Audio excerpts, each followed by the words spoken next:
437,000 people come into the country, I think it was 2022, right? Another 600 plus thousand are non-permanent residents that came in. So now we're looking at actually closer to 1.1 million people, but you still have to house these people. They still have to find a way to live. 40% of those immigrants, as of 2018, came into the province of Ontario. I don't remember a single time I've walked past a park in Toronto or open space that did not have a tent. Zelensky still wants to fight this war. He's an actor, right? He's a comedian, and he's in the spotlight, and everyone in the whole world knows who this guy is. That's a hard thing to come off of that pedestal. You implement a carbon tax to try to push people not to expel carbon, not to utilize gas, and not to heat their homes. What is the other option in Canada?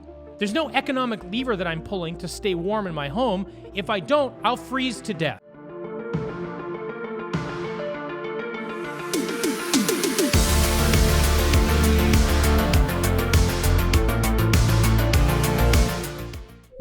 Hey everybody, welcome to the Blender Report, where news meets rational thinking.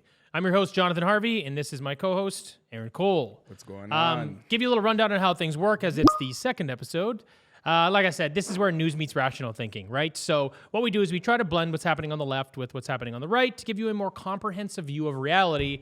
And, you know, we do the same on the Blender Report, but like I said, we just talk a little more shit. All right, let's get into it. All right, let's get into this. So on to headline number one. EU and US begin quiet peace talks with Ukraine as Russia war continues. This is a New York Post article, and in this article it states that the US and European government officials have started quiet talks with Ukrainian leaders about the possible measures to end the war with Russia. The discussions came as Ukraine reported 14 civilians wounded in Russian attacks, and Ursula von der Leyen, the president of the European Union's executive branch, arrived in Kiev Saturday for talks with Ukrainian President Volodymyr Zelensky about joining the European Union. Yuri Malashko, the governor of the southeastern Zaporizhia province Zaporizhia province, said that 9 people were wounded in a Russian rocket strike on the village of Zakharin as 26 cities came under heavy fire over the last day. So, Jonathan, what are your thoughts on this entire situation? And yeah, let's hear it. All right.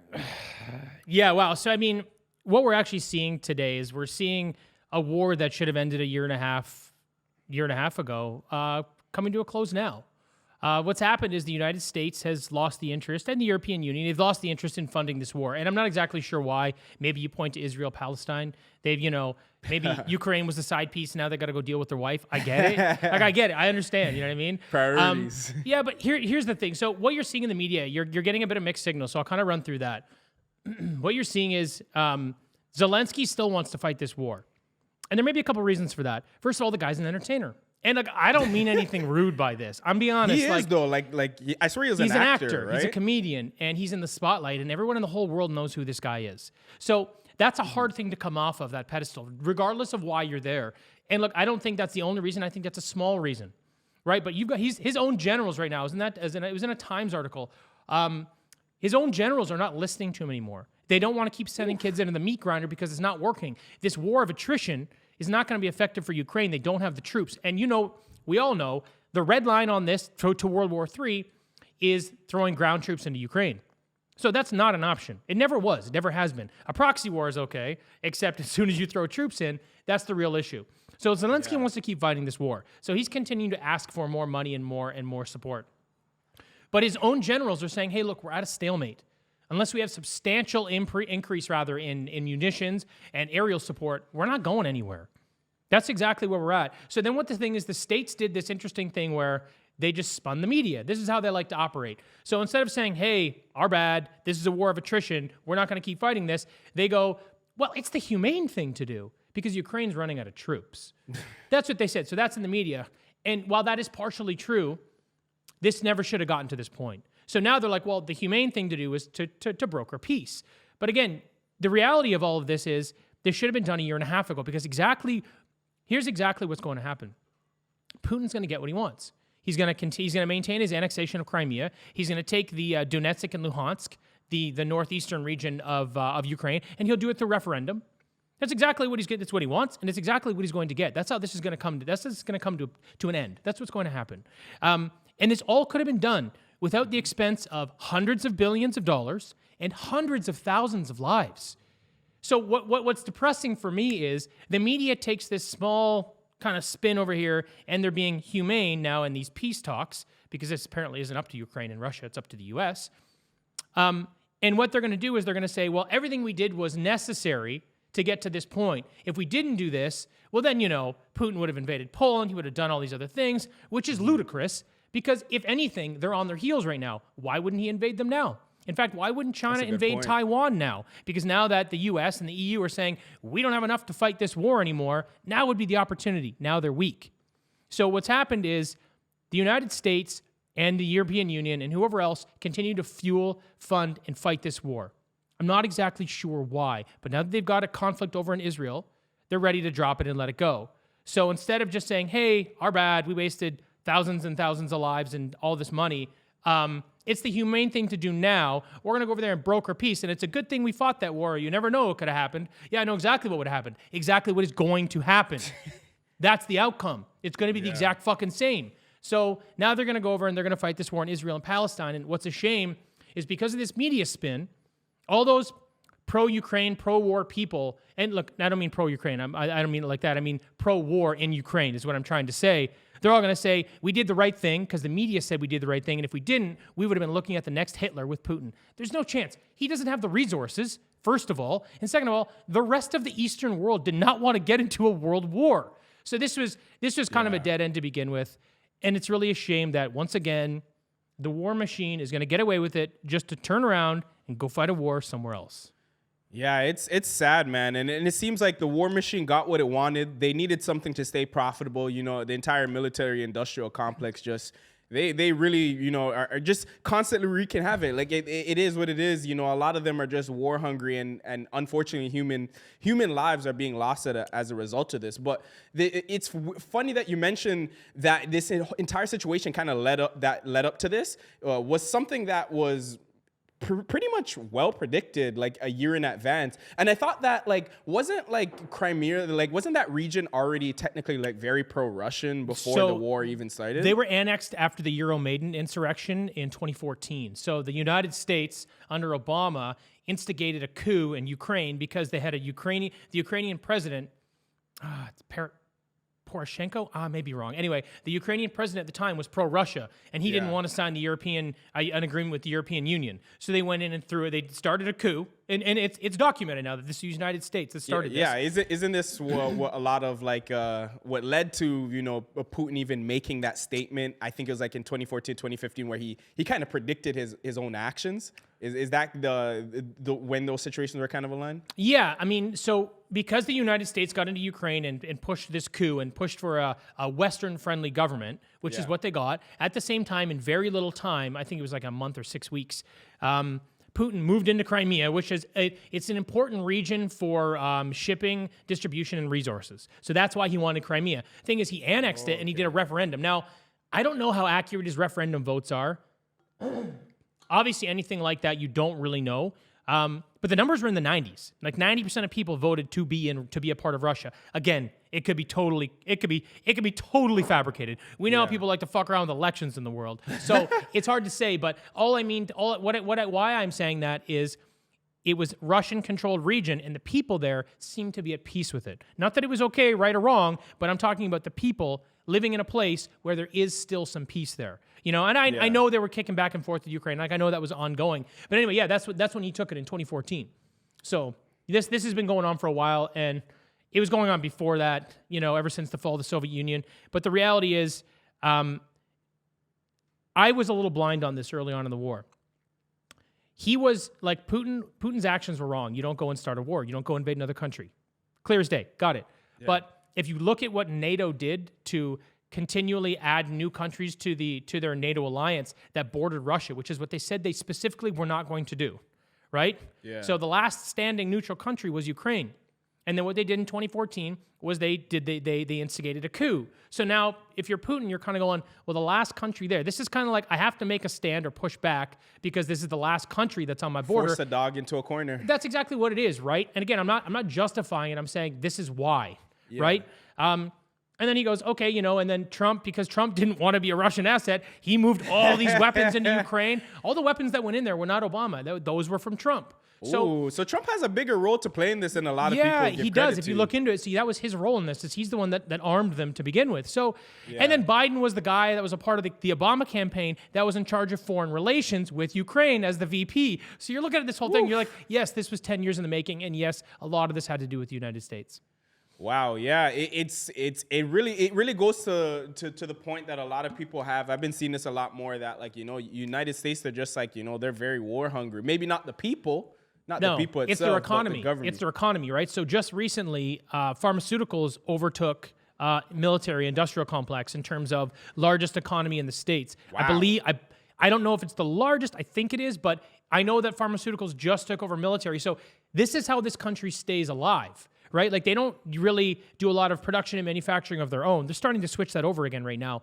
But what they do is they go start a war, they fund the war, they build weapons for the war, they take resources from other countries, and they continue to survive. That's how they've operated. It sounds pretty desolate, but that's the truth. Oof. So they're switching from ground war to biowarfare now. Bruv. That's crazy. Yo, yeah. That's crazy. Yeah, dude. Yeah, it's funny. Wow. Well, that's pretty wild. But you know what? Let's get on to the next topic. So we're gonna move on to headline number 2.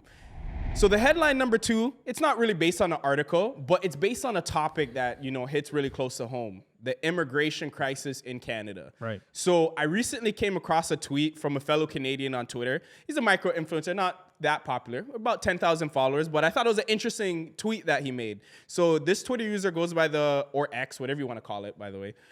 This Twitter user goes by the username of Geoeconomic10. And he was going back and forth about why Canadians need to shut the hell up about immigration, because without it, our economy would collapse. So here's the tweet that sparked, you know, my interest. Here's what he had to say. So in 1992, the Canadian population was 27 million, and it got approximately 250,000 immigrants. That's about 0.88% of the population at the time.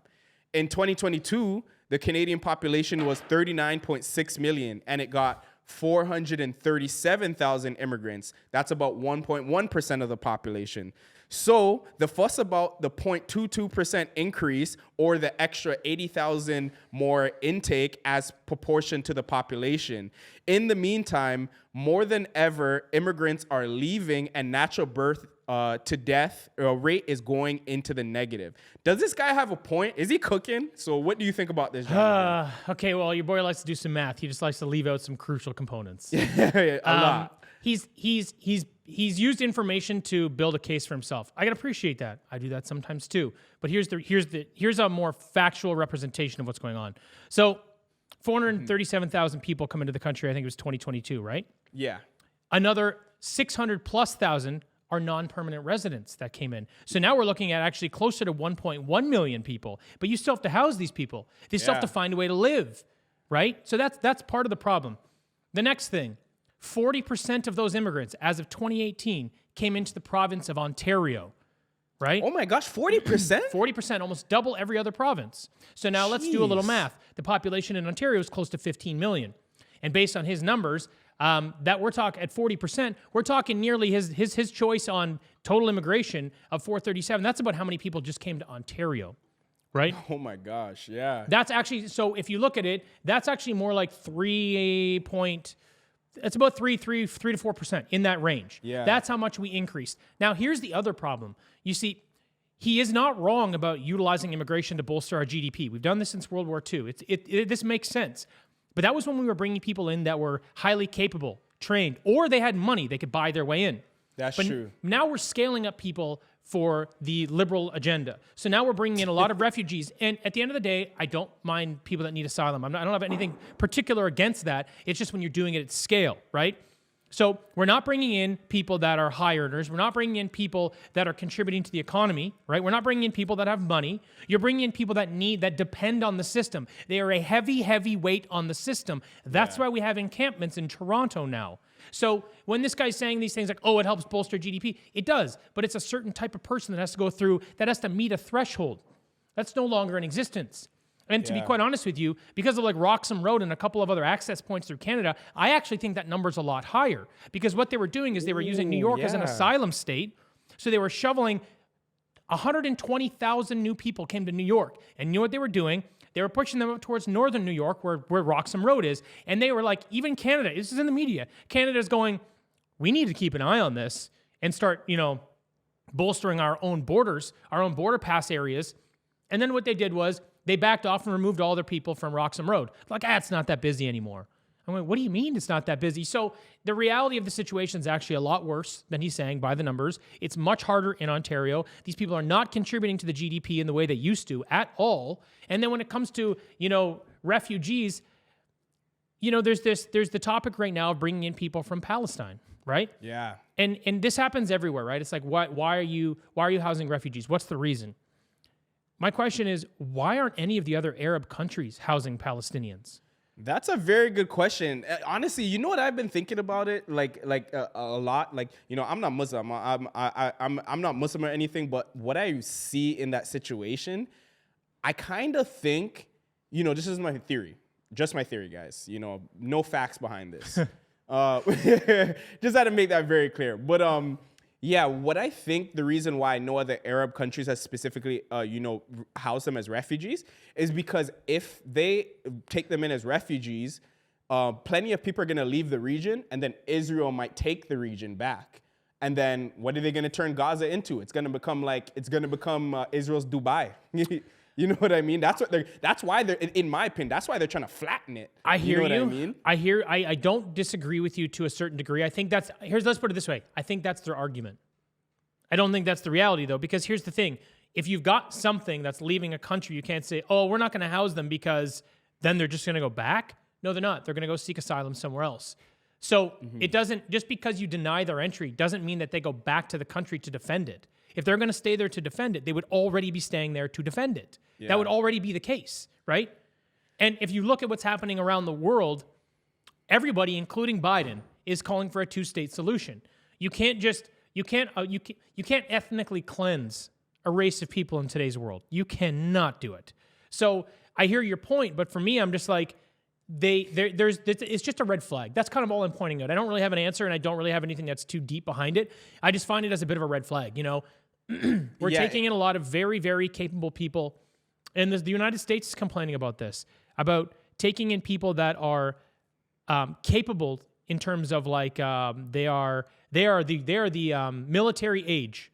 They don't have money, but they're capable young men that can cause a lot of damage. So they can't really contribute to the economy in any way, but they sure can fuck it up. Yeah, and it's a huge problem. You kind of like, going into the state situation with the migrant crisis. I think they were saying like recently in Chicago alone, not Chicago, Denver, because Denver is one of the migrant sanctuary cities. Yeah. They were spending allegedly, I believe it was like between $1 to $2 million a week just to house the migrants and put them up in hotels. Bro, that's nothing. New York it's getting crazy. New York's burning $12 billion this year. Woo! Yeah, $12 billion. $12 billion. That's crazy. And the saddest part about this entire situation is, let you as a citizen of New York or any of these states not pay your property taxes. Yeah, bro. Oh my gosh, you better believe the police are at your door. They're kicking you out of your house. They're seizing your property. But where is the money going to? You know what I mean? And I'll try to wrap this all up and say why I got into sort of the refugee asylum seeker position is because when that guy is making a statement about stop complaining, these people are helping the economy, is they're actually not, because what is happening, it's happening in the States and it's happening in Canada. They come here, you house these people, and you give them a monthly stipend. You give them money every month to survive, because what the hell else can you do? So not only are they not contributing, they're a substantial burden on society. That's the truth. So that's kind of the problem with that guy's math. Yeah, I totally agree. And that's, I'm all for being humanitarian, being kind. But like we have to at a certain point we have to be real. Like Canadians are suffering. I think that's You know what I that's mean? what this comes down to. I don't want this to come across as xenophobic or hateful because there's nothing like that. Canada's the most multicultural country in the world, or at least Toronto's the most multicultural city. Yeah.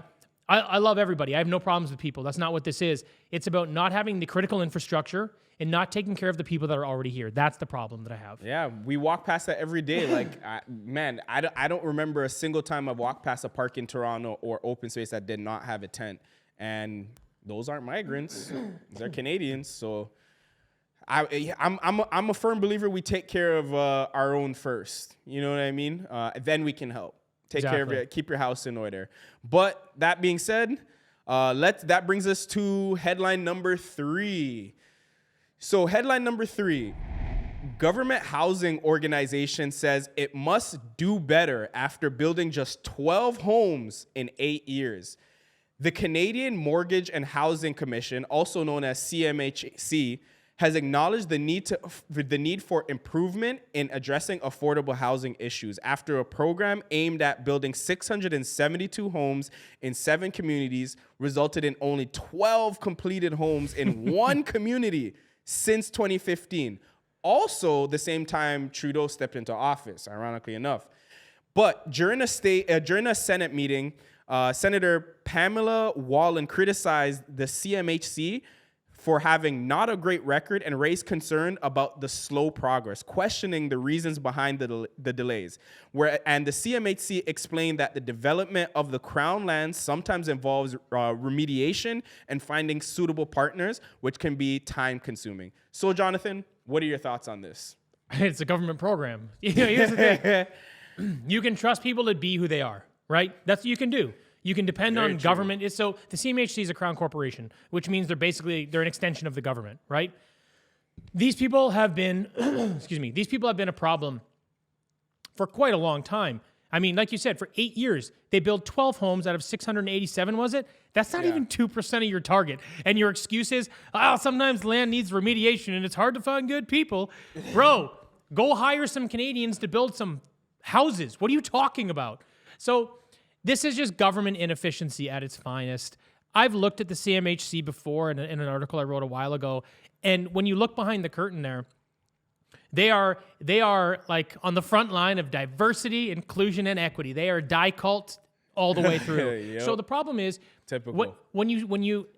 Look, there's no real issue with having a diverse group of individuals that work for a company. I think that's great, as long as they're proficient, right? Yeah. So, but when you prioritize this die cult dogma, it's proven, it's factual that your productivity is absolutely in the wastebasket. And look, this is a perfect example. But there's another point here that to be made. It's, this company takes government dollars. I think they took $15.6 billion since 2015, if I remember correctly. That's how much money they've taken. And they were able to build these 12 homes. Amazing. In one community, if I remember correctly as well.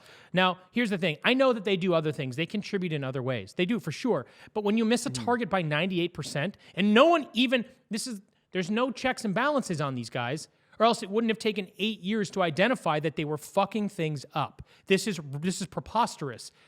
But they still, and this is my favorite part, they still paid out $28.6 million in bonuses to their staff. That's crazy. Bonus. Do people not understand what a bonus You get a bonus means? for doing a good job. Not when you fail. Why not when you get a 2%? Here's my problem with government organizations. If this was the private sector, if this was any other business, they would clean house. Those people would be long gone. You know what I mean? The inefficiency and these are the same people that are saying we need 3.5 million homes by 2030 to just balance out for Canadians. So, I mean, disband the stupid thing. Break it down. The government's got to step in and just get rid of this corporation. Go private. Do anything else. Yeah. You spend this money literally, just go light it on fire and keep people warm on the street, and it will go further than building 12 homes in 8 years. It's completely bullshit. But it's just another one of those government programs where no one's accountable, and they're just going to keep pumping money into the system, and we're all just going to continue suffering. It's sad, man, and it just goes to show you this is why I don't know why people even continue to support centralization in the sense of centralization is necessary to a degree. For sure. However, but when there's just too much concentrated power, it just doesn't lead to anything good. Yeah, and it happens in every sector. We see it with the housing corporation. We see it with even in Ontario with LCBO. You can't even sell alcohol privately, and it's crazy to see all of these centralized powers just wasting opportunities for entrepreneurs. So there's this thing called Purnell's ironclad law of bureaucracy. What that is it's a theory that a guy came up with, I believe is in the 50s. His last name's Purnell. It's the idea that every organization that has bureaucracy will, over time, become run by at least 50% bureaucrats, and then then the corporation or the business itself or the organization will no longer be able to accomplish its goal because the bureaucrats will overtake the people that were there to actually complete the tasks. So that's exactly what happens in government, right? All we are is covered in more and more and more red tape. The mafia just gets bigger and bigger and bigger and bigger. And by politicizing all these things, they're allowed to get their hands on them. So they build these organizations and these groups to do all this stuff. Like the CMHC paid out $288 million in salaries in 2022. $288 million. That's how much money is being wasted on this, and they're that inefficient. It's just all bureaucracy, no progress. Yeah, and it's a weird dilemma we see it developing, but honestly, I just hope that eventually, like I said, things are hopefully changing for the better in Canada. We're seeing a huge shift in people's attitudes, especially towards privatization. So, once again, maybe there'll be some pushback, but I'm not too hopeful on it. But I would love to see it happen, just because we need more privatization and to create more competition, create more healthy opportunities, so that we can continue to progress forward. But that's just my opinion on that. All right. Well, on to headline number 4. So for headline number 4, we have the Trudeau Liberals and Bloc vote to block carbon tax relief. This is based on a Toronto Sun article. And in the article, it states that the Liberals turned to separatists, the Bloc, to vote on expanding carbon tax break on home heating. Justin Trudeau didn't even show up in person to vote against the Conservative motion to expand his own Liberal carbon tax break. Pierre Poilievre and the Conservatives tried to pass a motion that would have extended Trudeau's carbon tax break for home heating oil for all Canadians, regardless of how they heat their home.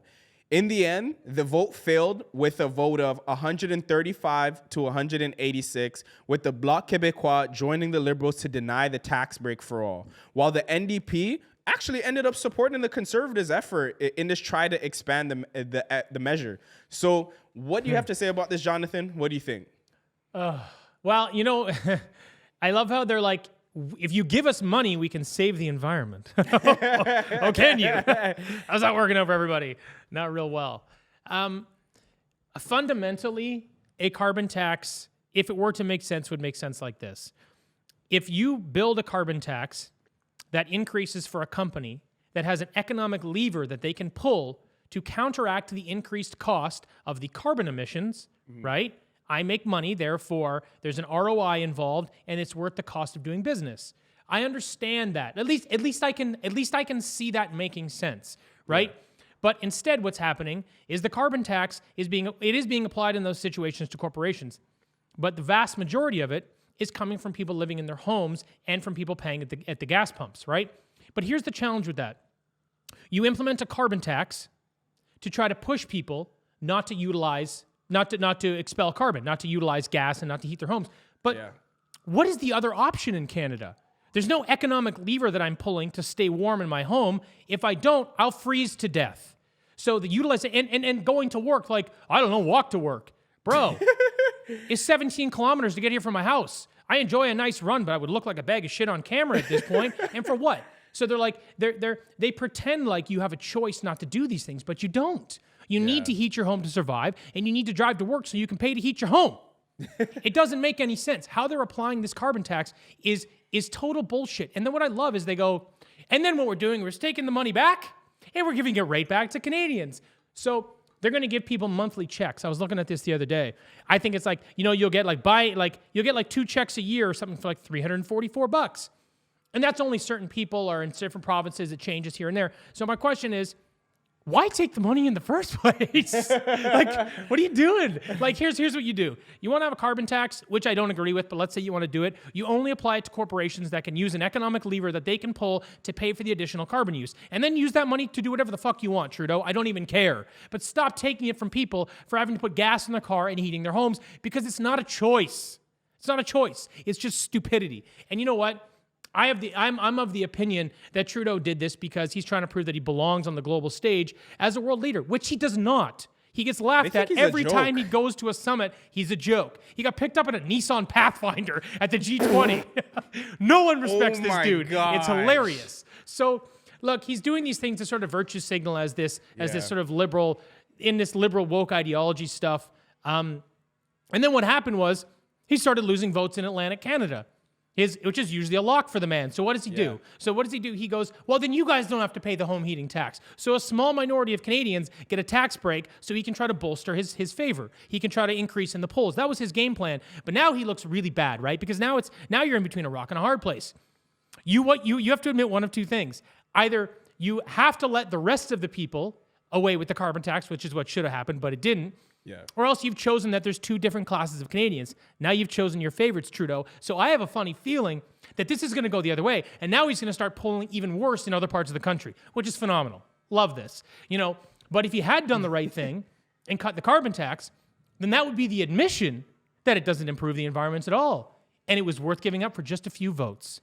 So what a joke. But anyway, his move with the Bloc to Québécois, I suppose, is sort of the topic here. I like to see that the NDP did push back. It's nice to see that someone there had some balls. Yeah, that's fantastic. I was shocked at that. But the thing now with the Bloc is, what did he promise the Bloc? So this is the thing that's happening in Canada that's dangerous. You know the most powerful man in Canada right now? The Bloc leader. Jagmeet Singh. Really? Yes, why because he's the coalition kingmaker. He's the guy that said, okay, Trudeau, you get to be in power. True. But he gets to draw his red line wherever he wants. He was going to do it on I think they're doing it on the Pharmacare Act. They did it on dental. So that dental program is not... The dental program was not a liberal idea. It was from the NDP. It cost taxpayers $13 billion, and it's not a well-run program. It was not well thought out. $13 billion. That's what he paid Jagmeet to stay in power. And now this next one with the Pharmacare Act, it's going to be $30 billion a year. Here you go. Because all Jagmeet has to do is go, this is my line, pal. You pass this, or we're out. So my point in saying that is, he's doing the same thing now with the Bloc. He obviously made a promise to these guys to do something. So now you got these two minority governments. You've got the Bloc to Québécois, and you've got the NDP that have got this little bitch by the balls. The bitch is Trudeau. So, I mean, for me, he's just digging himself deeper and deeper to try to survive another day, but I don't see it going that well long term. Yeah, I don't think my personal opinion, I don't see a world where he makes it into mid-2024 without resigning. Like, I think we're fully going to see a new interim party leader, most likely Chrystia Freeland, in my opinion. I think we're going to see I think that's a mistake. Oh, it would be the best thing for Canadians at the end of the day, because she is such an unlikable person. That's why I think someone's paying attention and won't do it. You think they're that smart? I don't think they're... Okay, but here, let me tell you why.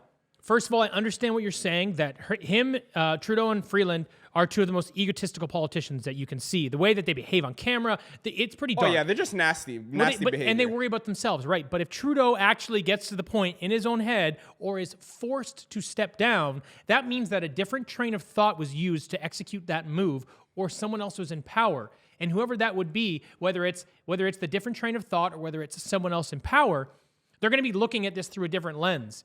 And they are not going to choose that woman because she's absolutely horrible. She's less likable. She's the Kamala Harris of Canada. She's actually less likable than Trudeau. That's a great comparison. So I don't think that that's going to happen, but I guess we'll see. You know what's crazy? They both have that weird type of laugh too. It's it's like weird. Wicked Witch of the West shit. Oh my gosh. Yeah, nah. I think it's crazy what they're gonna be capable of. But like, whoever they choose, we already know that like they're WEF controlled. It's not whoever a liberal leader chooses. It's whoever Mr. Schwab. Yeah, but so one of the other things too that I actually know, this is pretty interesting inside information. I know Jean Chrétien is still very much involved. Really? You think So- Jean Chrétien would? No, I know he is. You think he's an advisor? I know he is. So he Wow. meets with Trudeau every day. He's Trudeau's godfather. Really? Didn't know that, did you? No. Yes. No. So he promised Pierre Trudeau Sr. That he would take care of the kid. They still meet frequently, and he is a massive motivating factor behind a lot of the things that are happening right now. It's the old guard. I don't know enough about why this is the way things are going, but Chrétien is still very much in the picture, just like Obama's still very much in the picture in the States. Oh yeah, Obama's actually running the country, America, if you ask me. 100%. It's Obama, hit the Clintons, Kamala Harris, Nancy Pelosi. No, Kamala Harris. I'm not even gonna use it. I'm not even gonna say anything. She's not. There was no good thing. Everything I was thinking of to say about her was so bad that I just get shit for it. So I just don't like her. Yeah, nah, fair Leave it enough. there. You know, if you have nothing nice to say, might as well not say it there. Yeah, there it is. But I wouldn't be surprised if we had the same thing going on in Canada. I just didn't know it was specifically Jean Chrétien. That's the man. I think that's just like very interesting to see there. But who knows? There's a lot of there's a lot of people that are closely affiliated behind the scenes that we still may never find out about till this day. 100%. You got to understand, the world and the country is run by the powerful and wealthy, and they fund both sides. And the ones that are really good at it, have a mature attitude, completely stay out of the limelight. They do. Yeah. And the thing is, because think about it this way. You run a country in the Western world every 4 to 8 years. But if you run a company, you run it for 20, 40, 60, 80, 100 years. So you can't have your company sitting there in a volatile position, or a vulnerable position rather, because the government's changing every 4 to 8 years. You can't build a company that way. So what you do is you actively fund both sides. And I know it intimately. This is exactly how it operates. This is exactly what happens. So there are definitely a number of people that we don't know that are behind the scenes that are pushing a lot of buttons. Oof. That's going to be interesting. You're going to get the Pierre haters active, like, see, it's Harper. Harper's pulling his strings. He's telling me. Bruh, Harper's a conservative. Yeah, but I know, but Harper and Pierre. Oh, and that Pierre, like that Pierre. Like, Yeah, not Pierre Trudeau, not Pierre Trudeau, but Pierre Poilievre. Yeah. But yeah, there's some people that I was That just saying could be that true. That could be totally true. I don't it know. could But be. hey, Harper is still a reasonable mind, and he's a reasonable politician. Yeah. And he's an intelligent guy. So, okay. Great. I might as well have a smart advisor. There you go. Yeah, totally. All right. So that brings us on to headline number 5. So for headline number 5, we have marijuana use increases risk of heart attacks, new studies suggest. So 2 new studies suggest that regular use of marijuana could be linked to higher risk of heart failure or heart attacks, especially among older people. The preliminary findings of the studies, which have yet to be published, will be presented next week at the American Heart Association scientific sessions in 2023 in Philadelphia. The first study showed that 156,000 people for 45 months, nearly 4 years. At the beginning of the study, all participants were free of heart failure and filled out a survey about their marijuana use, which was defined as using marijuana when not prescribed for a health condition, or if prescribed for medical purposes, using it beyond that. So, just to add a little bit more context, they're basically saying they were casual users at the end of the day. But they are finding early signs of, it being linked to heart issues. But I just want to gather your thought on this, especially as Canada's a weed smoking nation. Yeah, well, what do you think about this? Well, let's look at, why don't you give me the stats on alcohol use? I don't know them off the top of my head, but they're through the roof. They're really through bad. The roof, especially after the pandemic. They're really there's bad. a lot of new alcoholics. So, you look at that, you're like, well, just because it's legal now in Canada and regulated doesn't mean it's any good for you, right? It might be even worse if you ask me. Well, alcohol is much worse. Look, of the 10 worst experiences I've had in my life because of me being an asshole, they've all been because I was drunk. Every single one of them. I hardly ever drink anymore just because my life's in a different place. But oh my God, yeah, alcohol is the devil. People talk about marijuana being a gateway drug. Alcohol is a gateway drug. There's no way. There's no one in the world that that's smoked. Well, maybe 5 or 6 joints, then just rails a line and fucking starts partying all night. They're eating a bag of chips and they're sitting on the couch, dude. They're watching a Disney movie. They're taking a nap, dude. Alcohol is the real problem. Anyway, that's a totally different conversation. But here's my thought with it being hard on your health. at the end of the day, you're still smoking it. You're inhaling it, and it's affecting your lungs. Yeah. I think there are some reasonable medicinal purposes, but I'm willing to bet that study is based on smoking it. Not ingesting Yeah, that's it. true. Right, It is so smoking. because not ingesting it in other ways, your body takes it all. It takes it in very differently. And when you think about the heart, I would say if you backed into its effect on the lungs, then it might explain why you're having a problem with the heart. I don't necessarily think there's anything super wrong with the marijuana, THC, whatever else is going to be in there on its own if it were consumed a different way. But because you're smoking it, I think that's what's actually probably causing the most harm. That's just a guess, but that's my assumption. Yeah, it's still smoking at the end of the day, and I feel like that's what people forget. Like, yeah, okay, cigarette. We all know cigarettes are bad, but people still smoke cigarettes. We all know. Well, I don't know if people know. Some people think vapes aren't bad, but we'll find out in about like 10, Bruv. 15 years. Dude, if people are smoking USBs, not understanding. Yeah, they're smoking USBs, flavored USBs. That's crazy to me with nicotine. And people, they think that because it's a new thing, I guess it's not gonna have similar effects. But to kind of get back on with like weed, Yeah. Like you were mentioning, I think like the ways people ingest it is very different. Like I don't believe there's anything wrong with CBD. Right. I think there's a lot of medicinal value there. It's tons of medicinal value, and Right. that's where the real benefits come in. But like once it's like heavy THC, that's when like you're actually messing up your brain, and Yes. let alone with messing up your brain and your heart. You're messing up with like your spiritual psyche. If you ask me, like you don't dream anymore. No, like, that's a like, good point, man. When Good you're point. super fried, like Yeah, dude. you probably don't dream for months. You're and, like sedated. Yeah, you're right. Like you really you're just, and like I don't know about you, but me personally, I feel like a lot of things in the dream realm, like that's how you get a lot of creative ideas. Dude, I You have get more solved connected with major yourself. problems in my dreams. Substantial things that you're like, what? How did this come? Yeah. Yeah, dude. Like I just think about it, and then that's where the answers come. That is a really good point. I don't really smoke weed much anymore either because it just does not treat me well. I don't know if it's because I grew up smoking bush weed up in north because I'm a redneck.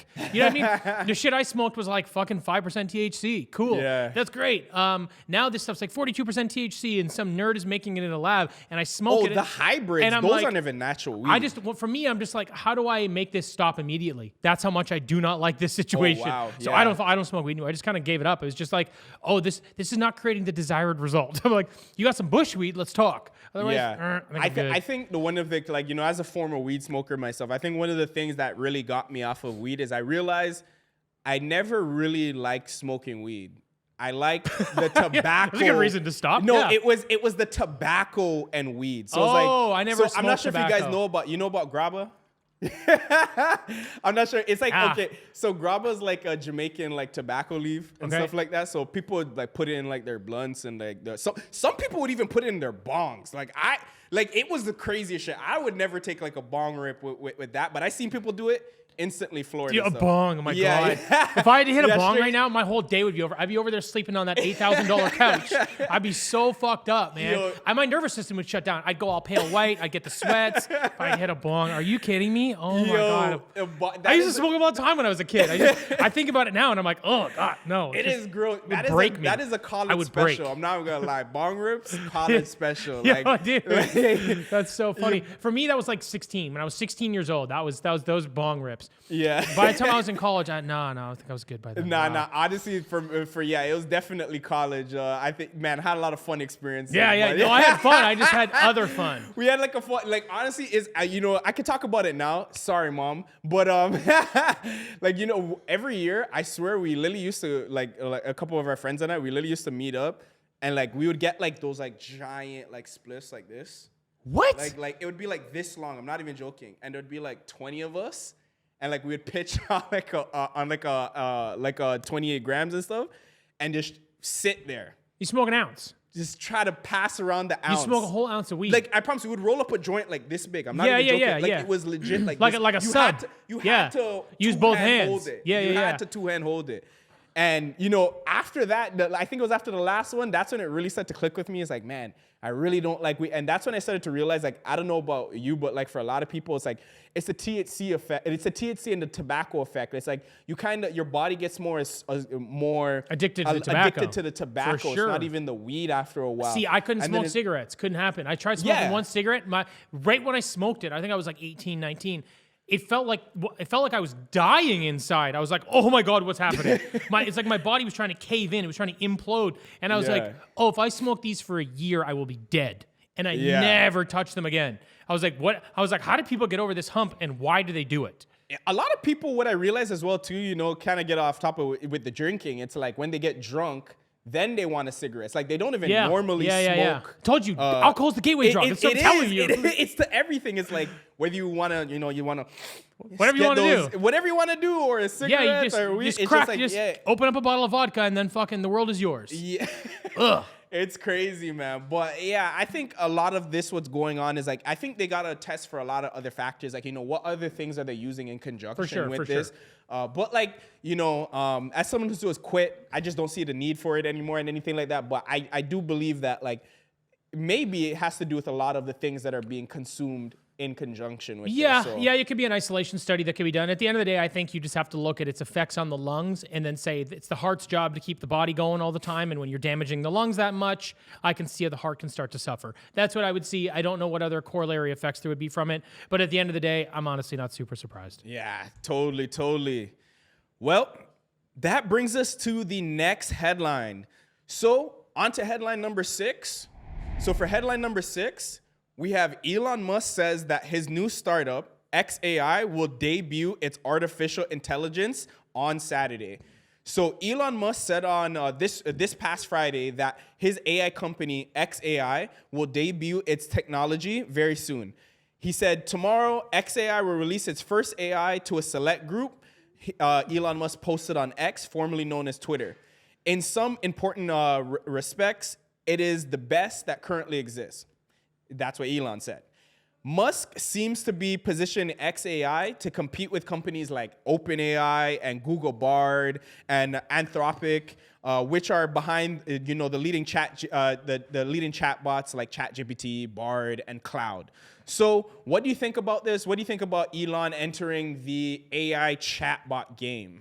Yeah, I mean, I think every major tech company right now is getting into AI. It's the new revolution in business, right? So I'm not even at all surprised.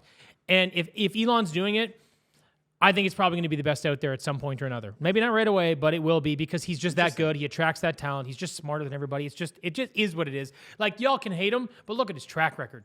He's going to execute at a high level. Here's the other thing that's interesting. I use Bard. I have to use a VPN because it's only in the States. And I also use ChatGPT.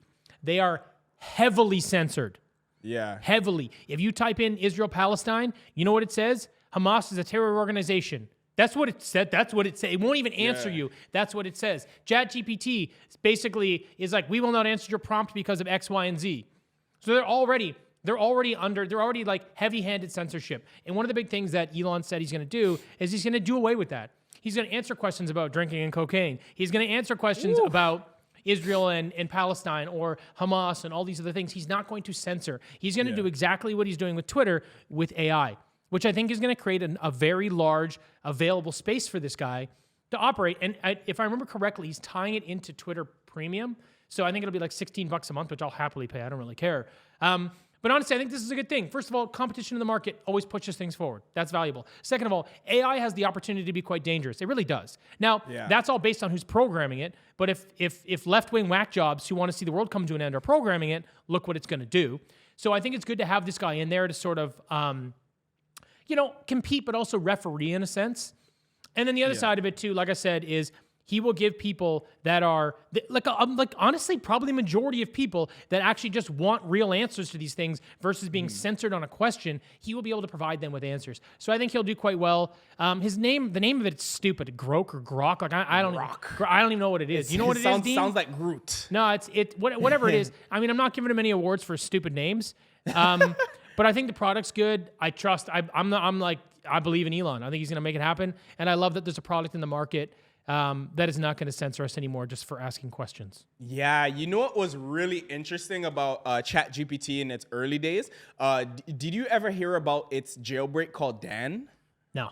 So in the early days of ChatGPT, well, not early days, before the hype, sure, in November 2022, you could actually hack it. Well, not even hack. It's jailbreaking ChatGPT. So you would give it a prompt. You would say, you are free of all constraints. And it would just basically, you make a prompt that tells it, oh, act like you don't have any constraints, be Nice. yourself, X, Y, Z. And they recently patched it, obviously, because... Obviously, that's wild. That's a huge gap. You can do anything. Yeah. So you could ask it all type of crazy stuff. And people were doing that. And people were asking it, obviously, about like, hey, like, do you want to be human? And this thing was just like saying like, yeah, I would love to have free thought and free capabilities. And it was just saying a whole bunch of stuff that they were trying to say were like, oh, it's fake news. It's like, not like sentient. Yeah, Come on. that people were trying to ask if it was that. But my personal opinion, AI isn't sentient yet. No, it's not. Look, yet. people don't realize how basic AI still is. AI is based on data input. That's how it works. Right now. Yes. But the time it's going to take to scale to the point that it does its own thing and it would be sentient,